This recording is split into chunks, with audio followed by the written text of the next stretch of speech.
È ufficiale, it's official. We starting with the new King Divano podcast, international edition with Bomb 5 from New York. Welcome. What's up, y'all? What's up, Italy? What's up, Milan? You know, much love and respect. My name is Bomb 5, Mad Riders crew, Rocksteady crew, the Bronx boys. I'm very honored to have this international guest. He's a friend coming to Italy since at least... coming since the late 80s, right? You coming since 86. 86. Why you were in Italy in 86? We came for the Rocksteady event, and I came to do some teaching of b-boying. So, teaching b-boys, spreading the culture worldwide. So, this is why I call you the hip-hop ambassador, because you've been touring the whole world to spread the culture and share the culture with lots of artists from the old school, from the new school, with the right energy. So this is very special. Not everybody is doing it the way you're doing it. Thank you, Bon Five. No, thank you for having me, Crespo. You know, you're a longtime friend. I got mad respect. You know, when I travel, I come to different countries, people want to big up me. But I come to learn from the legends, from their culture, from their part of town. If you're from Italy, I respect the legends that came from Italy that helped build it after we left or what we left here, It's like, it's not about just one person, it's about everybody. It's about unity, and a lot of people don't understand that. A lot of people think about themselves, and that's why hip-hop don't grow. But once you start spreading the love, it grows, like a family. It's very important to share the culture. Like, we got something from the culture. You've started very early in the Bronx, late 70s and early 70s, right? Already rocking on the breaks. This is something very special. This is the roots of hip-hop, the breaks and the rock dance. Yes. You wanna explain something about the rock dance and the early days of hip hop? There was no hip hop records. They were cutting funk records and rock records, right? Disco records and salsa records, rock and roll records. But the whole point about everything is, first of all, you got to look back to a borough of New York City that the government, the city never cared about, and left the borough to burn. So the Bronx was burning. While the Bronx was burning and they were destroying families and everything, group of kids were getting together, trying to find a way. And that's how things built. From the gangs, from the street culture gangs of New York City, come out of there from like a part of hip hop, Because the early DJs playing in the parks were the Black Spades. Black Spades was a gang. Right. Was a street gang. A street gang. So somebody's trying to survive in a very dangerous neighborhood, without no hospitals, without no schools, without no fire. How you call it? The buildings were burning. Buildings were burning because landlords were trying to get money. So they would burn families out. From the insurance, right? Insurance. And that's the beginning of hip hop, and that's your life also. So I'm very thankful you can share this with us, because it's your very, very personal experience.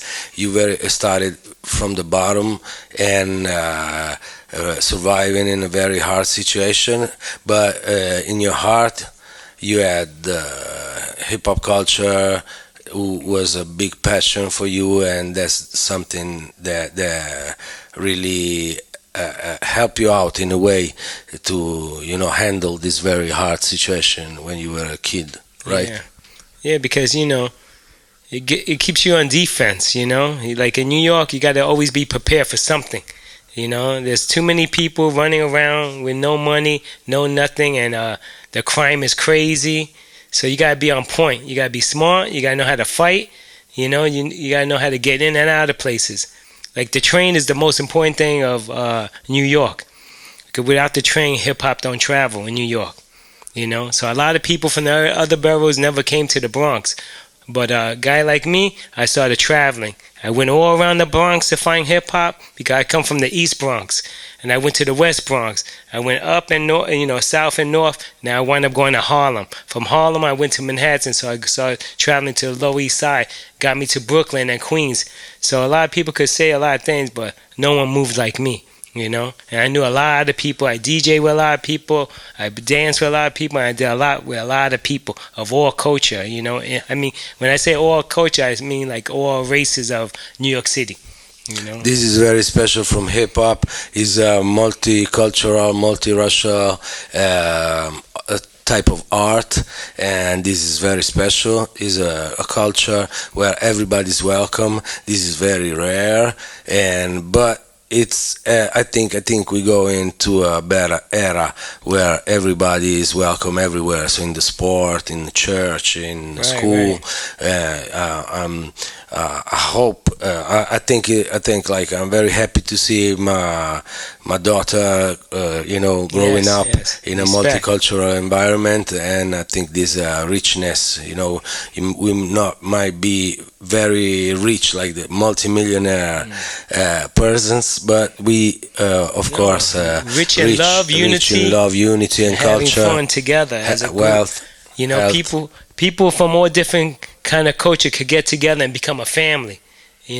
Not through blood, but through skills. Because like I always say, I don't see color, I see skills. So when I meet someone, we don't even speak the same language. And they say, Bon, why you went there? Why you go to China? Where you went to Korea? They don't speak. But we have a relationship of skills. And the skills brought us together, Thank you. This is very special to share. And the good thing about Abam is really a hip hop ambassador. So he could really travel the whole United States, and then something also because he came to Europe in the late 80s with other important graffiti artists, right? Yeah. We want to shout out I want to shout out Phase 2. My boy A1. Ramazel, a lot of brothers came and did a lot of work over here too, and we found our way over here and meet each other in a different country. So it was a beautiful thing, man, how we all trying to spread the love of hip-hop. Thank you for coming to Italy. And in the late 80s, where graffiti was a big thing in the galleries and in the art scene worldwide. And Italy was very on point. Like early 80s, already the best galleries in New York were showcasing works from Dundee, from Phase 2, from Scene, from, some of the best artists from New York, but New York was very live. The Mad Crews were around and living the hip hop lifestyle and taking the skills to the next level and trying to do some good artworks on trains, on walls, on T-shirts, on record covers. So and art galleries were very open, and also major pop artists also were interested in hip hop. The Blondie track with Fab Five Freddy was the beginning of something like hip hop was going pop, was going major, and that's special. That's the first things we saw also in Italy, and were very special. Were very was hyping. We were hyped with this new culture, with this new fashion, with this new lifestyle. Very, very contemporary, coming from New York and then spreading all over the world. And you went to Japan. That's the best thing. We love Japan. Everybody loves Japan, right? Yeah, but if you don't know, you don't know, because if you don't know, you don't know. But it's not just Japan. I find that everywhere in the world is a beautiful place because they have beautiful people. When you see beautiful people, you can connect and do many things, I think there's no best place in the world. It's the people that make their place. If this person is good and the people is a good connection, then makes the place better, because a lot of places in the world are not good. When they name, oh, this country is no good, this one, but in under every country you can meet someone good in there, and that makes you like the country, make you respect the country more from a different view. From a different view. I think that's the best thing of traveling, but also we should live our life every day like this, like Right. being open to respectful and nice people with you, creating a network with the people giving you good vibes and sharing these good vibes together and building up something special. Because the world is full of different people, so don't cross the path with the wrong person. Try to find the right one and build something up. But in Japan, you were DJing, you were doing the dance teacher, rock dance and hip hop dance, and the graffiti teacher. This is and the music teacher, because all around Everything. this thing we got the music. Bomb is a collector of breaks since more than 40 years now, almost Right. 50 now. So you somebody who knows music, who knows the roots of hip hop and loves all types of good music. And it's a beautiful thing when you go to other country and you think you got all the records you ever dream of, and you find an old break that was back in the 70s, and you're like, what? They were playing things like this? So you get excited, you get the record, you start hunting more and more, and you realize everybody is funky in the world. Everybody has something funky, from New York to Italy, from Italy to Japan, and even Korean and Chinese, Africa. There's so many breaks and so many drums, and some DJs think they got it all, but you can never have it all. Because I've been traveling for a long time, and I'm always finding something new. And when I'm finding something new, I find a new record, but that record is already made in 1972. That record is made already in 1975 or 78. I'm like, whoa, oh, they got some dope stuff here. And it helps build. It keeps me going. It's something that never stop. You got to get some breaks, and then you discover there's some breaks that you wanna get. Yeah. And it's fun because last time you were here was more than 5 years ago, Right. and we were digging at Libraccio. You got an Rita Franklin break, I think, on a vinyl. At Libraccio is a second-hand bookstore, and they sell also some records, some vinyls records, and we were there by mistake in a way, and he found a super special break. You remember which one? Well, first it was some. The Rocksteady. Yeah. It was a Rocksteady. I have it already, but it's like you get when you find a different version of it in a different cover and country with different, Italian Italian album cover. It was dope. It's just a collector, man. Collector for original breaks and just to have it all. It just, it's like when you collect comic books when you're a kid, you can't stop. So you start becoming a DJ, start collecting records. It's non-stop. You just want to get everything. You go broke for it, but you're not really going broke, because when you DJ, you're giving people something to dance to. You're giving people happiness. So I feel like I'm never going to be broke in my life. As long as I have good friends around me, and I'm always meeting some new people every day. My father always told me when I was a kid, we used to go to the park, right? And I leave the park, my father said, oh, you met someone? You got a friend? I said, no. He said, oh, no. You go back in there. You get a friend. I said, what? He said, yeah, you get a friend. So I got to go in there and get a friend. And he said, every day, if you want to come to the park, you have to leave with a new friend. You have to meet a new friend every day. And from that teaching, I got friends from all around the world, because I was never scared to come up to someone and say, yo, you want to dance with me? You want to break? You want to do this? You want to share the culture? You want to write graffiti with me? It was like, oh, me? Yeah, you. So that made it good. What my father taught me, it kept on to this day in my life, man, to meet people.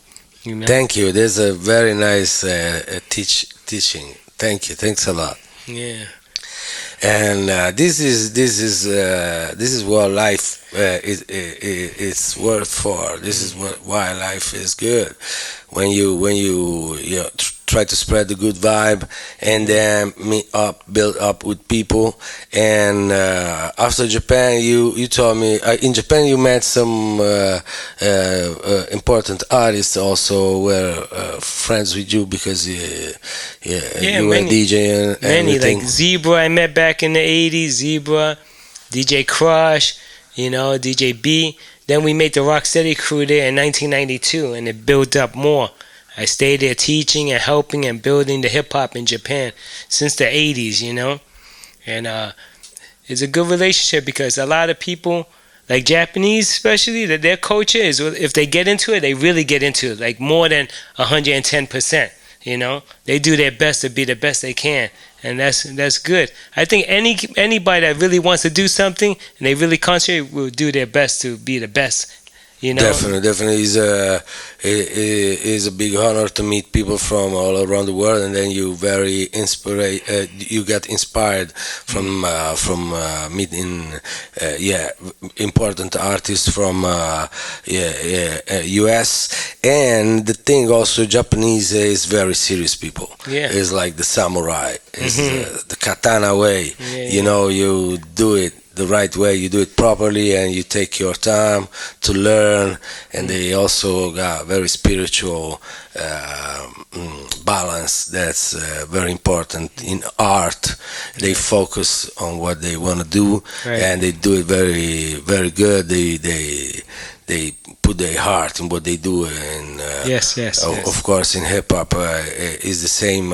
I'm checking out also. There's a very, very nice skate scene in Japan also, with lots of punk rockers and hip hoppers put together and skate in the streets of Tokyo, and so that's something I like a lot also. Same for the graffiti scene is very big. There's lots of people writing. Also, sometimes they use the Western alphabet. Well, they really actually write in their own alphabets with the kanji, right, and everything. So a lot of writers started writing in their own culture language. This is very nice. A lot of Chinese and Japanese started using katakana and hinagana for their letters of graffiti, and the Koreans too. So I guess everybody always starts with the English because the hip hop comes from English language. So everybody's trying to speak in English and all that, but it was Bambaataa that said back in the days when we were traveling in the early '80s. Bambaataa said, if you can't speak freely in English, speak freely in your language. So, Boom, what up? We back in the studio. I have to thank the sponsor of the situation was the OTR merch. So go buy the merch and the Black Chamber Studio. So come to our studio, the Black Chamber in Milan, to record your new album. And the Lito Studio was the place where we are working today. So thanks, Bonfire, for being here today. What's up? Yes, my brother. What you been doing in Milano? Rocking and shocking every day, man. Bringing the real culture of hip-hop. Knowing that it's still alive, This is so good. When I meet Bomb, I'm very inspired. Yes, man. I'm inspired by you too, man. Because it doesn't go one way in this world. If you're younger than me or older than me or the same, it don't matter.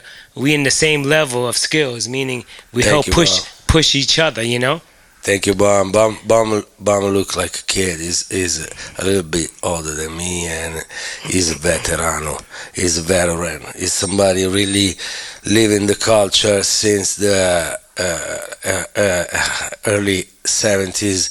So this is so incredible to have you here today.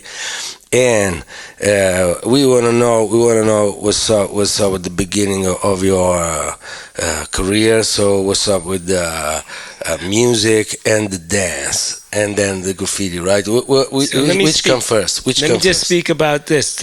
What first came was broken buildings, glass everywhere, fires burning, poor people getting kicked out. No one had a place to live anymore. The Bronx was burnt down. It was the last borough on this earth. No one cared about the Bronx. They care more about every other borough but the Bronx in New York City. So from that grime came hip-hop, meaning we had the gang culture I came from.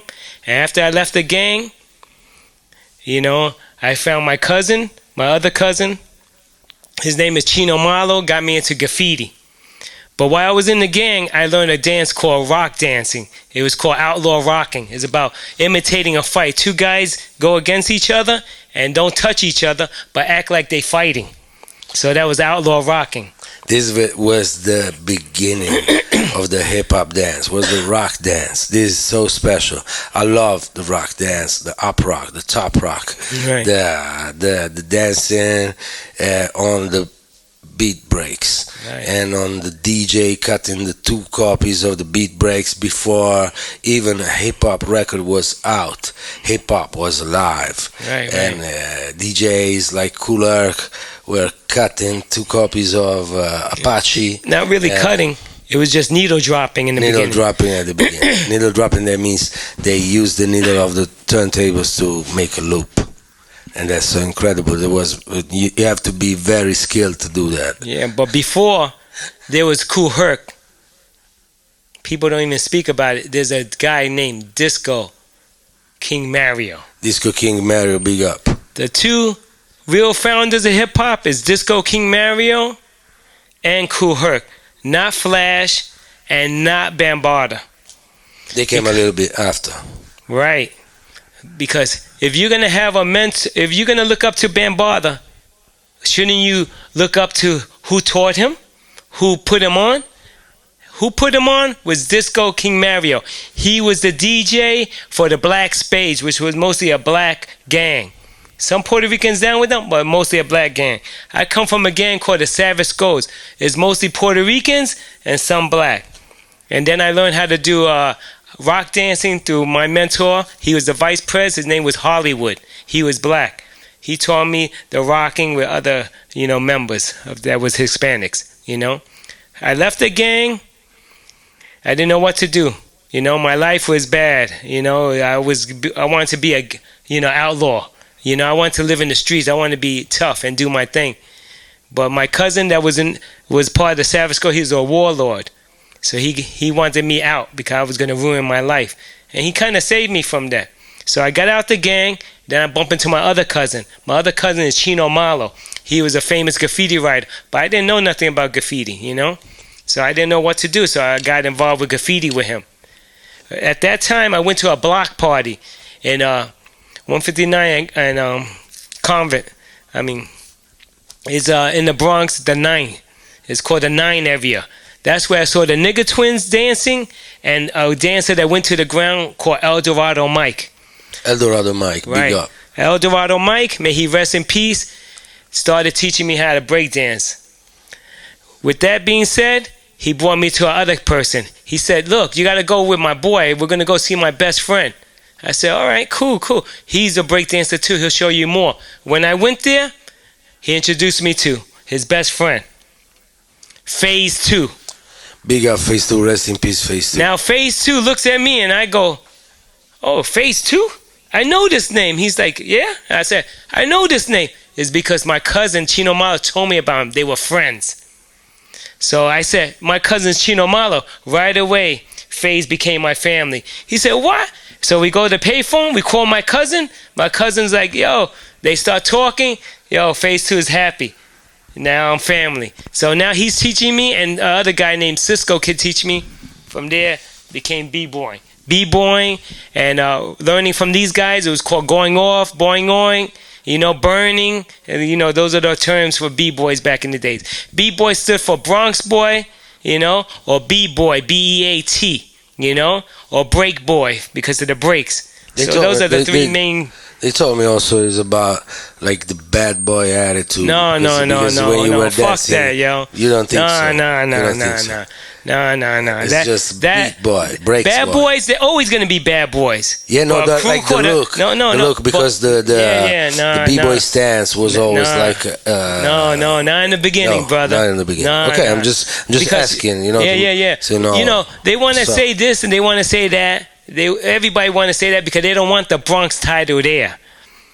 When I was moving around in the 70s, I saw no hip-hop. Even though I was DJing with DJ Grandmaster Flowers, those are disco DJs. They was not hip-hop DJs, yo. They were disco DJ. They were my boy DJ S'mores, Jamaica Queens, Fort Greene Park.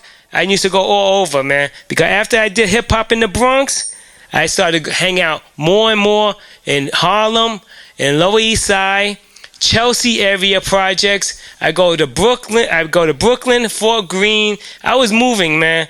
A lot of people they might talk shit, but Bonfire's the truth, yo. They know. Ambassador. It's the hip hop ambassador. Nah, because since back in the days. Because I had cousins in Brooklyn, I had cousins in Queens. They didn't know nothing about hip hop. When I came to see my cousin, I had my pants, my Lees, bell bottoms with graffiti. They're like, "What's this?" Oh, they were like crazy. I brought my mixtape I had with the mixtape.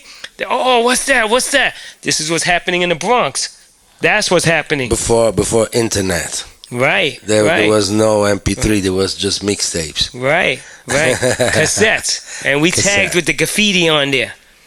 So what I'm trying to say is just keep it real, man. Keep it real. This is a very big teaching. Thank you a lot. Because if you keep it real, and plus, you start from the bottom. You didn't have a label. You were doing your own mixtape. You didn't have a cover art designer. You were putting graffiti on a tape cover, and that was the art. That was the state of the art back in the late 70s, early 80s. Right. That was very special. Yeah, and not to take nothing away from any other borough. It's not to take anything else. But if you have Spike Lee, a very famous film director, why he didn't do a movie on the Brooklyn hip hop? Why? You tell me that, Crespo. No, but no. Think about it. Your culture, they say hip hop started where? In Brooklyn. I started in Queens now. No. This is what I'm saying. When the internet comes out, a lot of bullshit people talk on the internet because they home in their house talking blah blah blah blah. But what I'm trying to say is we're bringing it real. Before all that shit, everybody knew it came from the Bronx. It came from the Bronx. No, later on, people on the internet, I'm Brooklyn, I'm a DJ. Come on, man. Keep it real, B. If Spike Lee's in your town, why he didn't come out with a movie about hip-hop? Why a white guy from Manhattan came all the way to the Bronx to make a movie? Because that's where he heard the sounds. He heard the sounds of hip-hop, B-boys. That's what I'm saying. That's where it started. Big up the Bronx. That's it. But not to be number one. It's just to say the truth. That's like when I travel in Italy, a lot of people want to say, Milan, but B, chill. Give respect for the people that helped build the hip hop in Italy. Don't downplay. Just give the love, yo. Give the love. Because from Milan, a lot of things spread it. Through the teachings of me being here, Phase 2, Delta, A1. Many people come here trying to spread the love. In the 80s, definitely. Right. Definitely. So, Since the 80s. I'm just trying to say, just still coming pay over. respects, man. You're still coming it's over. All right. It's all right you're not number one. We connected. Yeah, it's all right you're not number one. I'd rather be 3, 4, 5 later on just to know that I'm part of the culture, helping the culture grow. Respect. Not me. That's what's the problem with people. That's why hip-hop can't grow. And that's why I keep traveling. Because I'm going to go to the towns, small places in Italy, small places in Japan, not Tokyo, small places. Saitama, Chiba, places where kids can't find hip-hop. I was going back in the 80s to give hip-hop. You know what I think about my friends artists, that we would like to spend more time together, but it's not possible because we have to be ambassador for the culture. So you're gonna go back to New York and spin records. You told me you something going on with your DJ career in US now, right. And you're gonna be back end of the year in Italy. I'm sure you're gonna be around Europe and maybe going back to Japan. Be back, of course. So I know we cannot see it every day like we would like to, because we definitely I like to spend time with you, bro. It's so special. We do arts. We made a new track together. So be on the lookout because I'm gonna drop it soon on the next tape.